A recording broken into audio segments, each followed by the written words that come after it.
miles an hour.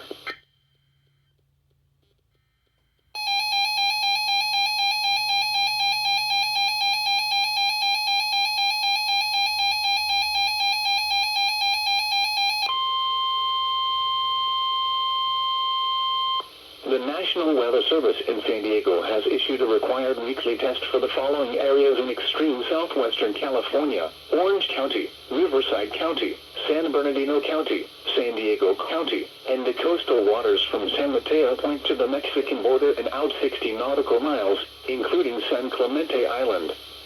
A test signal was broadcast to test the public warning system. The test is normally conducted between 10 a.m. and noon each Wednesday, weather permitting.